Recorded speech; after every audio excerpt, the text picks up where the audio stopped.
Good morning and welcome to another edition of the National Newspaper Publishers Association's Let It Be Known. We've seen the many so-called Karen videos, white women gone wild with racist and other belligerent speech. It is a reminder, or at least it should be a reminder, that we just can't take accusations at face value. In the latest Karen video, a white woman accused a black man of stealing her phone at a California mall, even accusing him of turning off the ringer before finding the device in her purse. A new video shows. We discuss the hot topic this morning on Let It Be Known. But first, of course, let's do the news headlines for the morning. Actor Jussie Smollett faces jail time after a jury in Chicago found him guilty of falsely reporting to police that he had been the victim of a racist and homophobic assault. Mr. Smollett didn't want the crime solved, Daniel K. Webb, the prosecutor, said during his closing argument to the jury. He wanted to report it as a hate crime. He wanted media exposure, but he didn't want the brothers apprehended. The 12-member panel deliberated for about 9 hours before returning the verdict. The jury convicted the Empire star on 5 counts of disorderly conduct related to filing a false charge on January 29, 2019. They acquitted him of one count of disorderly conduct related to filing a later false report on February 14th. Smollett faces up to 3 years in jail when he is sentenced. The sentencing date has not yet been set by the judge in the case. Also in the news this morning, Letitia James, the Attorney General of New York, announced on Thursday that she was dropping out of the governor's race and running instead for re-election. Her decision, which sent shockwaves through New York's political circles, upends the high-profile race for governor and further solidifies Governor Kathy Hochul's standing as the early frontrunner. It will also complicate the plans of a number of candidates who are either running or have been thinking of running for Attorney General. Letitia James said, "I have come to the conclusion that I must continue my work as Attorney General." She's a Democrat who wrote on Twitter that she wanted to finish the job on several important investigations and cases that are under her purview. The announcement came on the same day that it became known that Ms. James's office intended to subpoena former President Donald Trump to testify in a civil fraud investigation. Her office is also participating in the criminal investigation of the former president that's being run by the Manhattan District Attorney's Office, led by Cyrus Vance Jr. They are seeking to put Trump under oath on January the 7th as part of a civil inquiry into his business practices. So that's going to be very, very interesting to watch, as Letitia James says she wants to set aside the time. Instead of running for governor, she wants to keep her office and pursue prosecution of the former president. Also in the news this morning, the Food and Drug Administration on Thursday authorized a booster shot of the Pfizer COVID-19 vaccine for 16 and 17-year-olds for emergency use. The FDA's move opens up additional shots to more Americans and growing alarm over the Omicron variant and the continued spread of the Delta variant. The agency has already authorized boosters from Pfizer and Moderna and Johnson & Johnson for all adults on an emergency use basis. Acting FDA Commissioner Dr. Janet Woodcock said boosters, along with other preventative measures, remain the nation's most effective method for fighting COVID. She says with both the Delta and Omicron variants continue to spread, vaccination remains the best protection against COVID-19. The Centers for Disease Control and Prevention still needs to sign off before the booster shots can be administered. A meeting of the agency's advisory committee on immunization practices hasn't been scheduled yet. So the Pfizer booster would be available to 16 and 17-year-olds at least 6 months after they received their second dose of the vaccine. So this, again, is something else to watch. Also in the news this morning, unruly airline passengers is the topic of the day again. U.S. Attorney General Merrick Garland on Wednesday directed federal prosecutors across the country to prioritize the prosecution of airline passengers committing assault and other crimes on board. This directive came the same day millions of Americans hit the skies for Thanksgiving Day travel last month. And of course, amid record levels of unruly criminal passenger behavior on airplanes, the FAA reports that as of the end of November, there were more than 5,338 unruly passengers reports sent to the agency. An additional 3,856 mass-related incidents reported in which passengers caused problems over COVID-19 mask rules. Federal laws prohibit interfering with the flight crew. That includes assaulting, intimidating, or threatening them while on board. So the FAA and the U.S. Attorney is looking really hard at these flagrant violations of federal law here. So passengers, beware, they are cracking down on this behavior. This morning, more than just Karens. When white women falsely accuse black men, we've seen the many so-called Karen videos. White women gone wild with racist and other belligerent speech. It is a reminder, or at least it should be, a reminder that we just can't take accusations at face value. But it's also a reminder that we got to really be careful out there, folks. This morning, we discussed Karen's Gone Wild. With our panel this morning, we have from the Cincinnati Herald, Andrea Carter, from the Indianapolis Recorder, Oshia Boyd, and of course from the Muslim Journal, Katrina Hamilton. Good morning, ladies. Good morning. It's great to see each and every one of you. Let's get into it. I know, Oshia, I texted you, I emailed you last night about this, and I know you were in the middle of something, but everybody knows Karen, right? Yes, unfortunately. And so let's talk about this. So the latest video shows a white woman accusing a black man of stealing her phone at a California mall. She even accused him of turning off the ringer. Of course, she found the device in her purse. Katrina, how dangerous is this? Well, I mean, we can understand the implications, right? We don't want to be cliche, but we have to be reminded of history, right? The Emmett Tills, the fact that this woman who falsely accused Emmett Till is still alive today and still refusing to, accept what she did. Yeah. Even after everyone else is gone. So we know that there are serious implications where Black men can be murdered. But I also want to make sure that we talk about, too, at some point, the implications of the Christophers. And we must be reminded of like Fannie Lou Hamer. And we must be reminded of the fact that, and I'll talk about that later too, but Black women are also assaulted by these men, the Christophers, and let it be known that Katrina Hassan Hamilton coined this phrase, but Christopher Columbus came over here and claimed this earth as his own, or this world as his own, this country. And there are Christophers who come in and they are domineering. They'll cough on you when they see you as a Black woman who has on a mask. They assault Black women as well, and we don't often report this. But getting back to the Karen, the serious implication can be, of course, death. And we know this. Mm-hmm. Yeah, and let's before we go on, Andrea Carter, let's look at the latest video that really helped spark this conversation this morning. We heard you. Yeah, no. Can you call it, because she won't let us call it? Yeah, what's the phone number? 916. Well, he could have turned off the ringer. Oh my God! Are you can't willing to unlock get your fucking phone. naked, lady? All right, guys. I can't unlock your phone. You don't need Guys, to. Yeah, dude. Let's try to just stay calm and cool. Okay. So 916. I really need my phone back. Stop looking at him like it's her. Talk to him. He's trying to help you. Let me get the number. 916.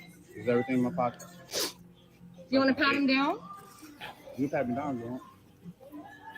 all I got. I'm still waiting for the number. Well, if Just If it's in his pocket, it won't ring because he turned off your ringer. Is what Yeah. you're also accusing us of. Even though he just emptied out everything in his pocket. Here's his pocket with his vape in it. Do you want to turn around? guys, can we? She can't. well, if they have my number, then they have my phone. Well, let's. We don't have your phone. I just stuck it right here. You walk right behind Or me. how about and you type I it in? didn't take You it. type it I in. did not take it.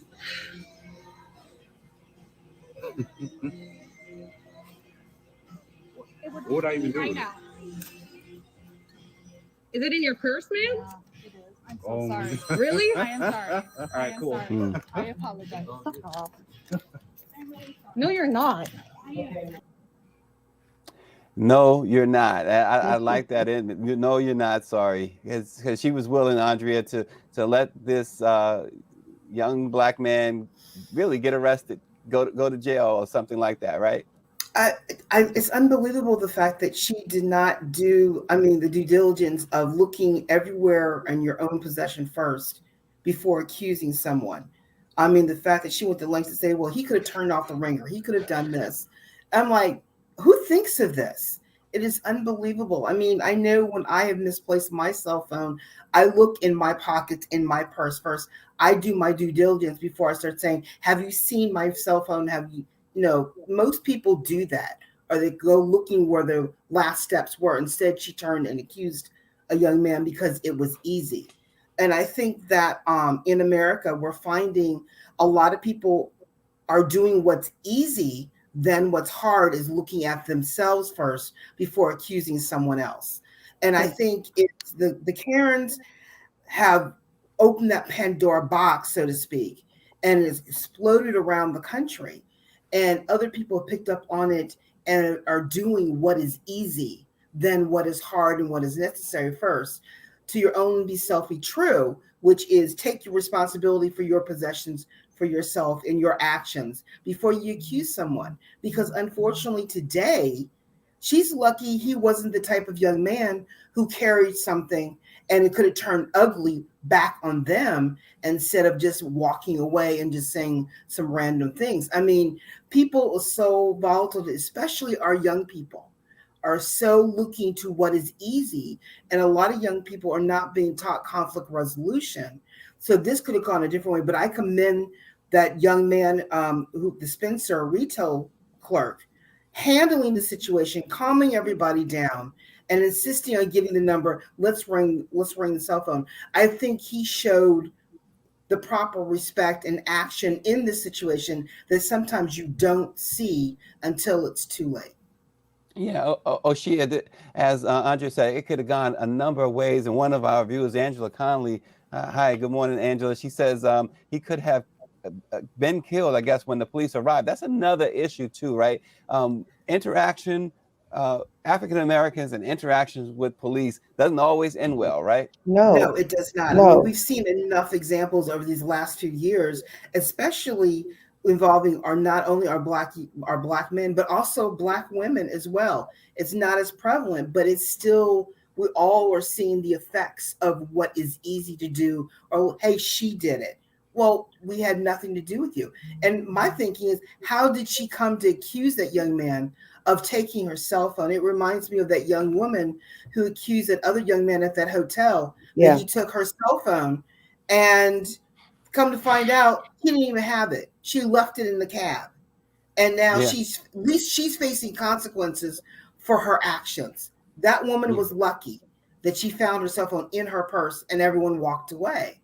But, people have to start being experiencing the consequences of their actions. And it's not just us having to call them out. Other people need to call them out and say, this needs to stop. But until it happens to them, they're just going to just like, oh yeah, another incident occurred.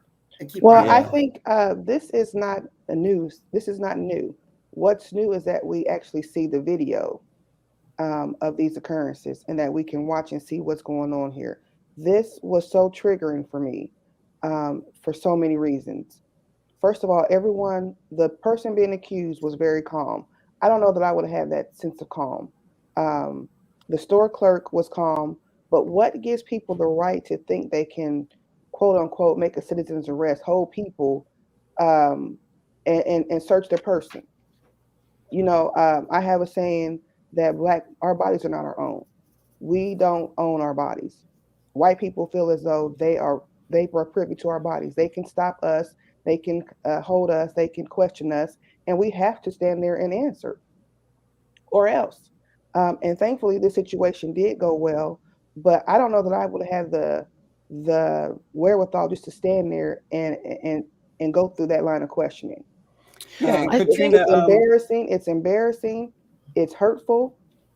mhm, It's just like I said. It's triggering in so many ways. Um, yeah, I would have been livid. I would have been mhm, livid, and had yeah. that been my son, we would have came back up there. There would have been. I would have tried to do something. That lady, I don't know what kind of charges I could have, but we would have had some words. I know for sure. I would have found that lady.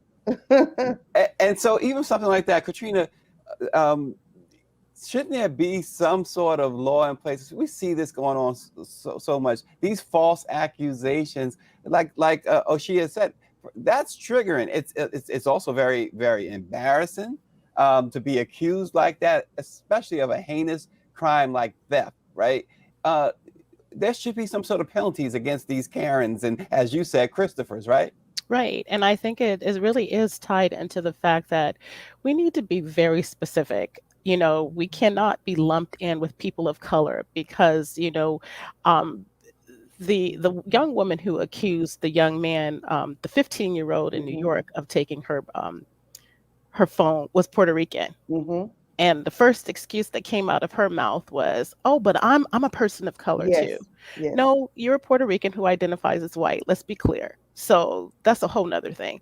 But we need to have anti-black hate crimes that are specific to us, that will hold whites, Asians, Latinos who are not black, and others accountable for the anti-black racism that they put us through. And it's really Yes. tied to dehumanization. But again, there are serious implications, not only death, but we look at this.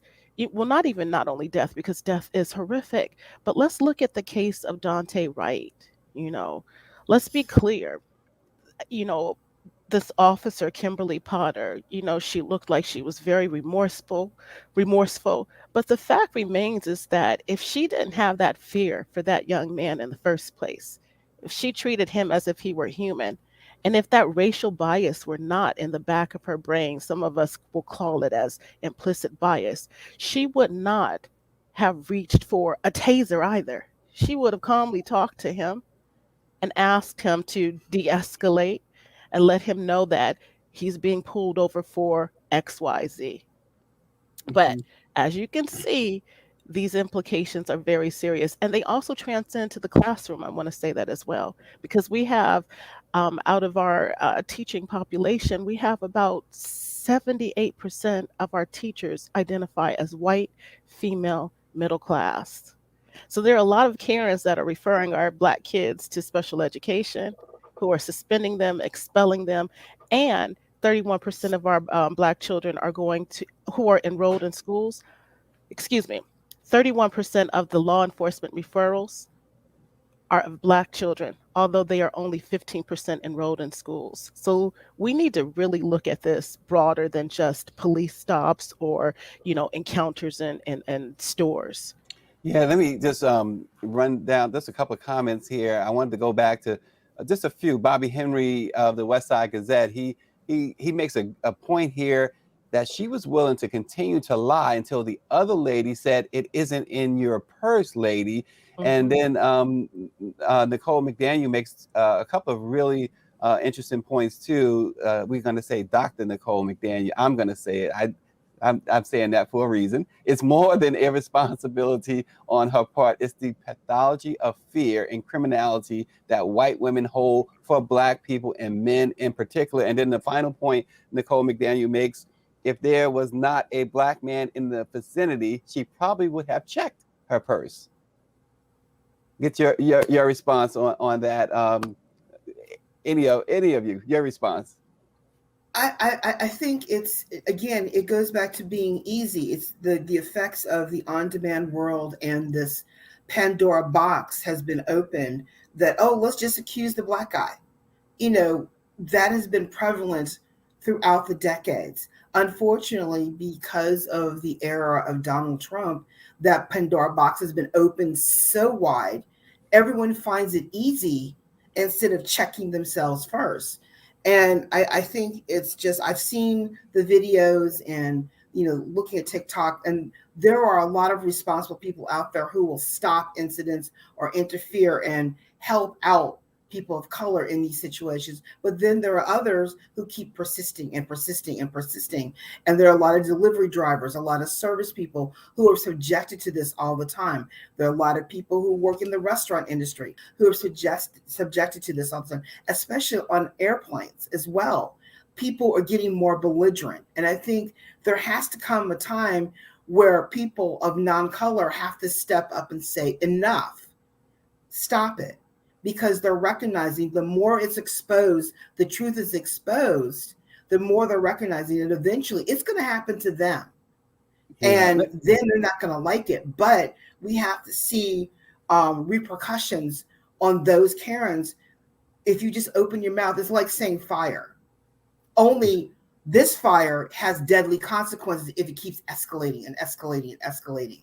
And we have to find creative ways to stop it, put it in its place.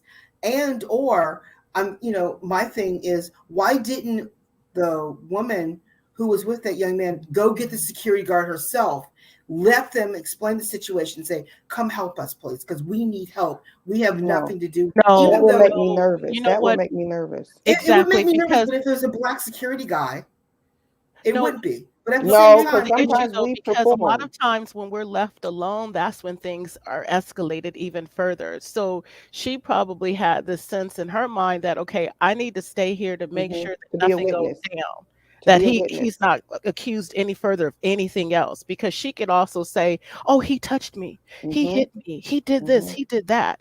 And so oftentimes we need witnesses too. And my fear is that because of the fact that, especially when we look at the case of Ahmaud Arbery and the verdicts that were read, and the fact that these folks were found guilty, what's going to happen? The more that we have these videos and this evidence, are people going to start snatching phones from people, or tell them don't videotape this, and then we lose evidence? You know, so that's another thing that we need to worry about. But in the case of this, she had to stay there because it could have been worse than it already was. Well, let me right. I go back mean, to something that Andrea said. She's mentioned in the era of Donald Trump. That makes me segue to this. You know, there are also Karens on Congress. We Hmm. saw yes. we saw what Representative Lauren Burbert said about Representative Ilhan Omar. That had to have been triggering. Of course, it was triggering. You know, I'm going to start again with you, Katrina. I know you saw it. We all saw this. The so-called, she referred to her and AOC and others as a jihad squad, and you know, this idea of getting on an elevator. She doesn't have a backpack, so I felt a little safer. I mean, that's Karen personified, isn't it? You know, it's Karen personified, but then you also look at the fact that, you know, let's be clear, there's this intersectionality too, and the fact that, you know, Ilhan Omar is black and she's Muslim and she's immigrant. You know, because I can recall during 9/11 myself, when I was much younger, I didn't cover, but when I came back from New York, I started covering, and I was teaching at the time, and my black principal was like, "Well, from the back, you look like a jihadist." And all of us, you know, Wow. black folks looked at each other. We were like, what? You know, so we need to be clear that, you know, uh, Islamophobia can happen anywhere. But Hmm. in this case of this congresswoman, she's just, you know, forgive me, but she's crazy. And so she will sit up, and she not only is racist, but she's, you know, she's Islamophobic, and she will say crazy things like this to really secure her seat, because she already Mhm. saw that, you know, Donald Trump set a precedence. Well, They Yes. and Yes. Oshia, also recently we saw Marjorie Taylor Greene's Christmas card, right? Just shortly after the school shooting, she sends out this Christmas card with her kids. What are they doing? They're holding guns. Are you kidding me? They don't care. I mean, that's just plain and simple. They don't care. They don't care, and they're standing on their square. They are digging their heels in to the crazy. It's what's gotten them this far. So why not continue to be crazy? They are speaking to a specific group of people. We are no longer talking about dog whistles here. Yeah. We are yelling through bullhorns who I am. And when people show you who they are, you have to listen. And obviously people like this, they're encouraged by it. They're emboldened. Um, so then what are we going to do? You know, what are the constituents going to do? What are other lawmakers going to do? They don't hold them responsible. We've already seen that. So what is the Congressional Black Caucus going to do? That part right there. What are they going to do to start sanctions, to hold people responsible, to make sure that we get these kind of people out of office? Obviously, those who don't live in those states can't vote for them. But what is the Congressional Black Caucus going to do? We need to see some real action. We need to hear some real talk, not just talk, but action as well. But we don't hear anything. We hear nothing right now. So we need some words coming from the Congressional Black Caucus members about what they plan to do, and then we need action. Well, I know Representative Airline Presley has she has issued a resolution in the House to have Breitbart would be removed from all her committee work in the House. I know that much. I don't know if it's passed yet or not, but I know that has been issued and filed, and I know there are a number of representatives who are sponsoring it with her and things like that. So I know there's going to be consequences. But again, you're right. There has to be more than just us talking about it. There has to be action, because this is getting out of control, and something has to be done, especially on a congressional level, that can send a message to the nation. Action have consequences, and especially if you get kicked out of the House. And maybe that's what has to happen, has to start happening. You must be removed if you continue to this element, because the House of Representatives is supposed to be a place of civility, a place of where we can come and talk about policy and how to help the nation, not this divisiveness. And if it persists, you're going to have to take action and start kicking people out. And I know everyone's afraid of that, and I think our representatives are comfortable. I think they understand, or they feel like, okay, just because they're Black, that we're going to support them. And it's about time that we hold their feet to the fire as well. And so it goes back to Stacey's point or question earlier. We need more policies and laws that are going to protect us. I'm grateful again, and you hear me say this almost every Friday that I'm on here. I'm grateful that we have an anti Asian hate bill, right? But we need something that's specific for us, because people need to have a message sent loud and clear that we are no longer going to take these false accusations.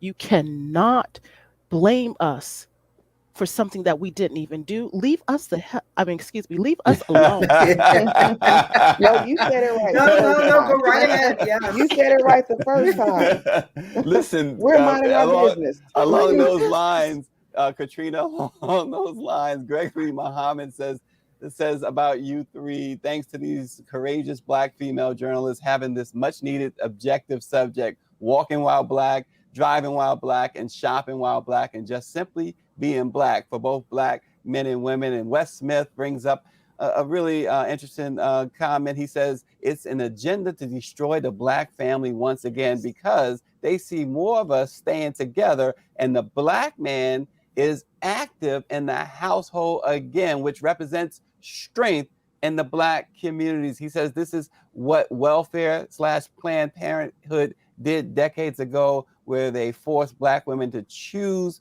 housing, food stamps, and Medicaid over their Black men who are hard workers and instrumental in the family structure. These Karens and Christophers will take one for the team to get any of us. And Nicole McDaniel says the false accusers need to be held accountable. There needs to be criminal repercussions for their actions. Otherwise, it will continue. Black people cannot always rely on there being a video, to our earlier point, to protect us. We shouldn't have to. And Bobby Henry says, what shall we do with the Negro? It appears that the answer to this question is to take us out any way they can. Karen's, Christopher's, systemic racism, police, school systems, any way they can. They want to take us out. And then finally, Bobby says, the ultimate measure of a man is not where he stands in moments of comfort and convenience, but where he stands at times of challenge and controversy, quoting Dr. Martin Luther King Jr. That's a lot there, ladies. So I'm going to let you guys tackle it. Wow. That's a lot to unpack. Well, I would say it's in terms of the challenges and the controversies, it's about leadership. I think if we take a step back and look at the leadership during the civil rights movement and what we endured and what we had to do to stand strong to meet our objective, and we achieved that objective. Now, so many decades later, they want to take away that objective again. We have to stand strong, stand up, and again, fight for what's right, because the world benefits from what we succeed in doing. But we always are, the Black community around the world is always the scapegoat. Unless, of course, we have wonderful resources in our backyard, then all of a sudden we get offered trinkets or other helping with infrastructure to get what the other wants. I think there has to come a time where people need to step up and say, okay, how can we come to this deal objectively? We need to include you in this. It's always a fight to be included. Now, I think from decades ago, from the civil rights movement, we're better because of what we fought for. But again, the subtleties, we now have to fight the subtleties of what is occurring.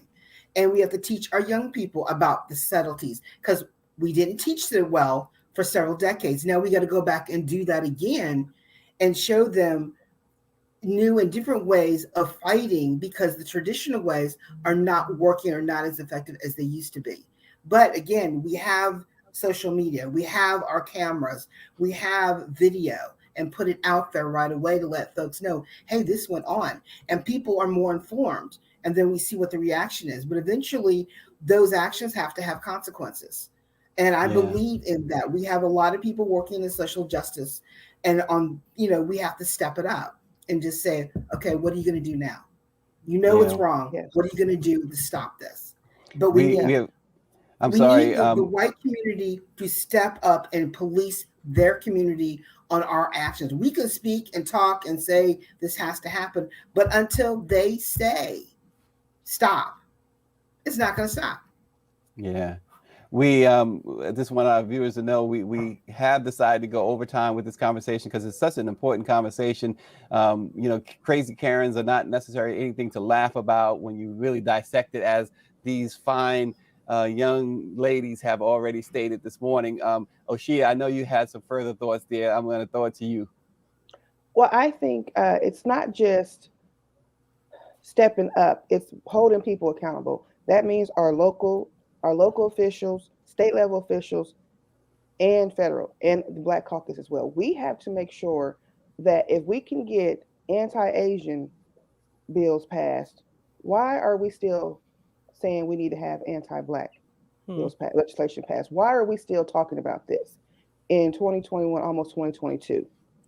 We've already been through the civil rights movement. So why are we still talking about this? It is well past time for us to have and be a legislation that totally is about us. Whenever it comes to Black people, we get lumped in to that POC, people of color. And I do agree with Katrina, we need specificity here. We need specificity. The lady, like you said, the lady at the hotel that accused that 15-year-old boy was Puerto Rican. First thing she said was, I'm not racist. Oh yeah, you are. Oh yeah, you are. Because guess what? Because that's part of this country's legacy is racism, is anti-Black racism. So you come here with this idea that you're better than Black people, period. But we won't go into that because that goes that goes way deeper than where we need to go today. But my point is that we as Black people have to start holding people accountable. all was all kinfolk, all skin folk, not kinfolk. So just because you look like me doesn't mean you're for me. We have a history of voting black people in because they are black, and that's all we do. We don't expect anything for them from them. We don't hold them accountable. We don't ask anything of them. We don't say, before I vote you in, what are you going to do for me? We need to have those conversations early. We need to recognize what they're going to do for us. What is going to happen when they get into office? As we're seeing, not much is happening for us specifically. And that's time for it. It's time for that to end. It's time for that to end. When we get there, that's when we'll start seeing things change for us. So I'll just Yeah. end there.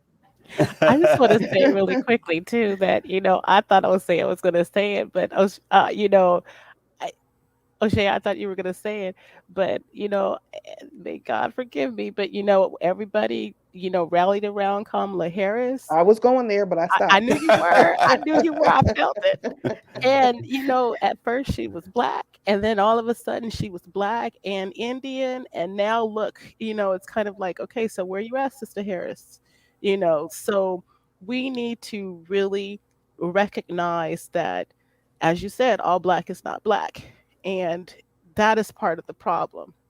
That's really part of the problem. But we also have to, that point that was made, what shall we do with the Negro? Well, we shall stand united across the nation and the globe, because we need to advocate for the Black family, both Black men, women, children, and non binary. We have to fight for Black people, period. Mhm. And I think oftentimes we get caught up in just talking about the Karens. We need to Mhm. talk about the Karens and the Christophers, because Black women are also unprotected. Mhm. So we need to advocate for them, and we need to not get upset. Black men, don't get upset when we talk about what's happening to Black women, because we Mhm. have brothers in academia who, some of them I know, and they'll say, well, Black women don't get murdered. Well, but you're what Bettina Love calls being spirit murdered. Like, you're being traumatized, and dehumanized. So we need to start advocating as for our nuclear family. Mhm. That's Mhm. the only way. And get these folks out of office. If they're not repping us, get them out. Let them go represent other people.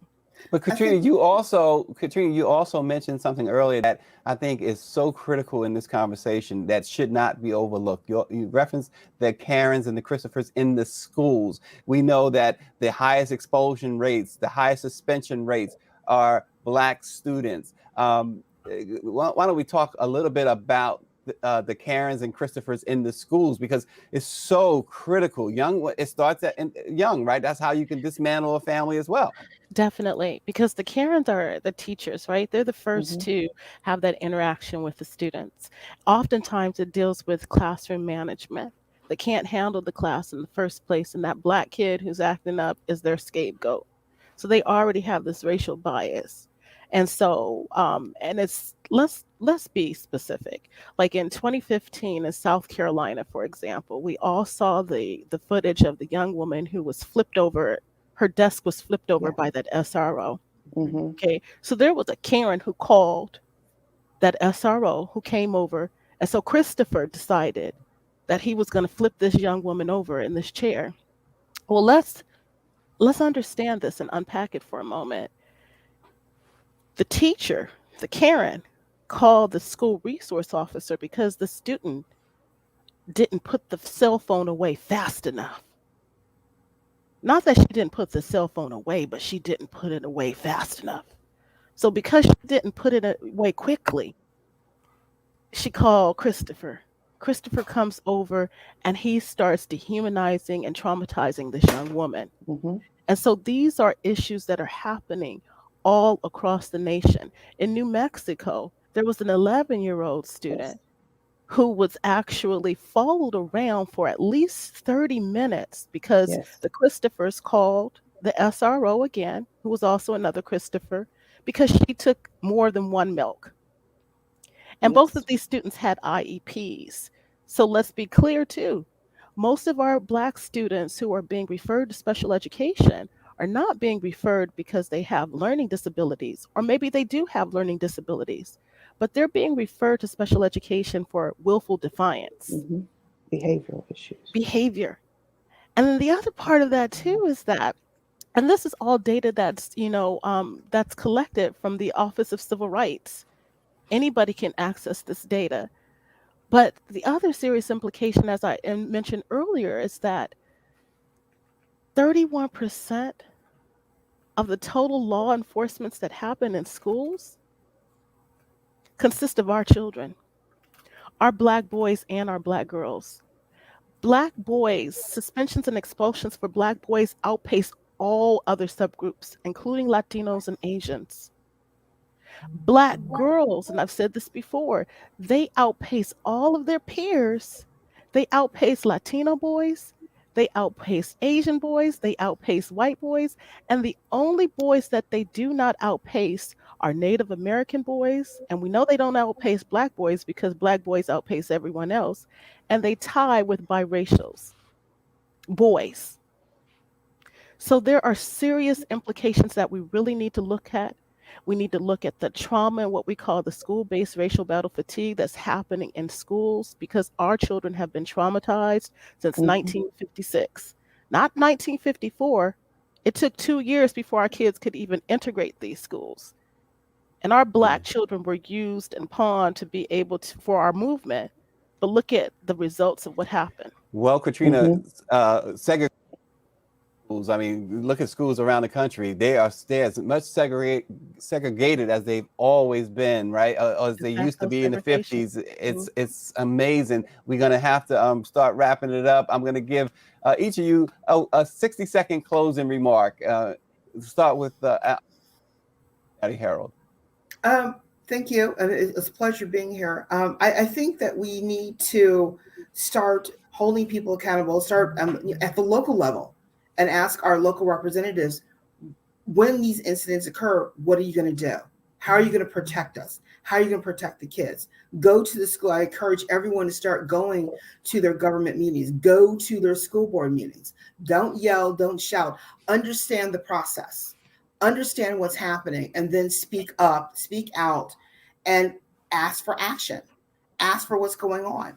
And I think it's unfortunate that this country has gotten woken up. COVID woke us up. The past political issues have woken us up to be more political. But I think now we have to be more involved.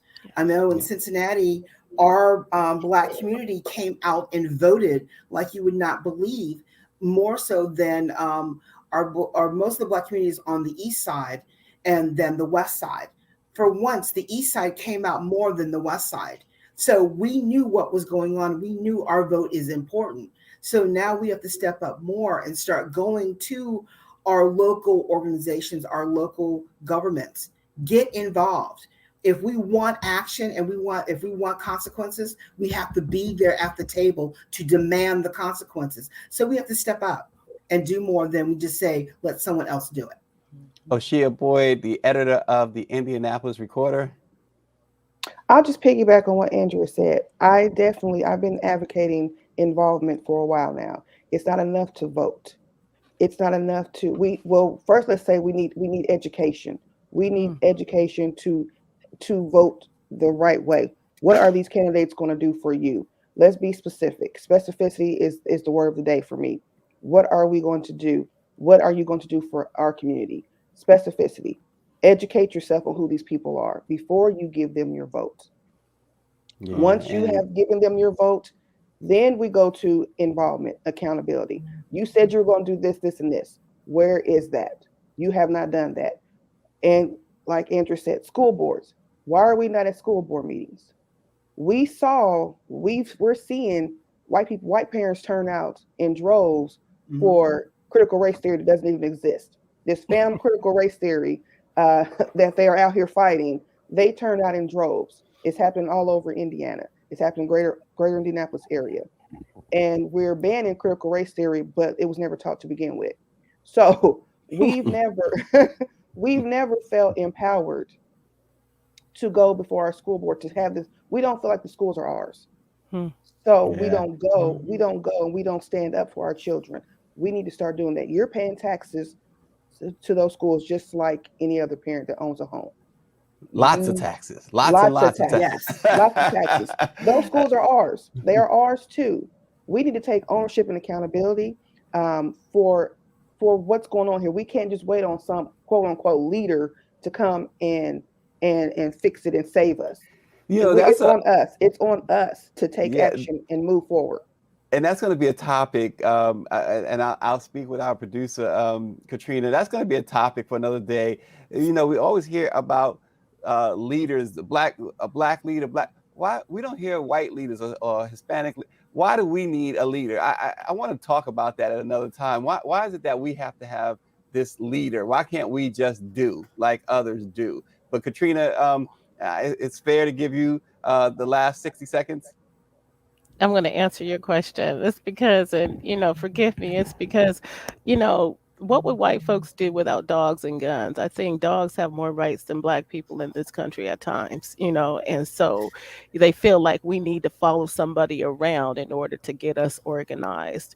No, we are put on this earth with the will to do what God wills us to do. I know that sounds redundant, but we have our own free thought and our own free will.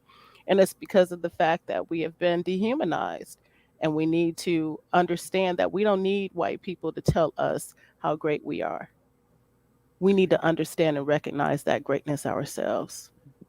Katrina Hamilton of the Muslim Journal, Oshia Boyd, the editor of the Indianapolis Recorder, and Andrea Carter of the Cincinnati Herald. You've been fantastic this morning. That's why we added time. We had to, because we haven't had a fantastic panel like this in a long time. You guys are certainly the best. We really appreciate you.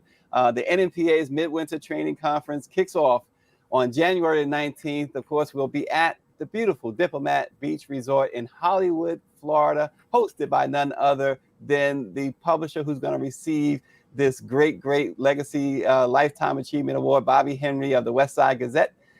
Please, the theme is the publishing industry, advancing the Black press of America, reaffirming, engaging, and empowering. Visit www.nnpa-events.com to register and reserve your hotel room. All are welcome. This is going to be a fun week for the Black press of America. If you want to get the discounted NNPA's hotel rate at this 5-star resort, you have to register by the 12th, which is Sunday. So please, if you're interested in coming, we'd love to have you. NNPA-events.com to register for the NNPA's Midwinter Conference. And now, Black Fact. We have to leave you this weekend with the Black Fact about Black newspapers. It is the 50th anniversary of the Arizona Informant, and we feature the Informant as our Black Fact of the day. The Informant was started by brothers Clovis C. Campbell Sr. and Charles R. Campbell in 1971. The brothers began the newspaper as a response to the lack of information the African-American residents of Arizona were given. Clovis C. Campbell Sr. was the first Black state senator for the state and spent his 10 years in legislature fighting for the civil rights movement. Charles R. Campbell was an educator who had a master's degree in public administration and his doctorate in higher education. When the brothers started up the newspaper, they chose to utilize it by creating a voice for the Black community and remain informed on the matters of the community. Since the death of Clovis Sr., the newspaper has been taken over by Clovis Campbell Jr. The Arizona Informant remains the only Black-owned newspaper in Arizona. Among its many community involvement measures, in 2017, the Arizona Informant joined other Black-led businesses and organizations in calling for the removal of Confederate monuments in that state. Thank you so much for joining us. We thank our distinguished panel. Everybody stay safe and have a great weekend, and we'll do this again on Monday.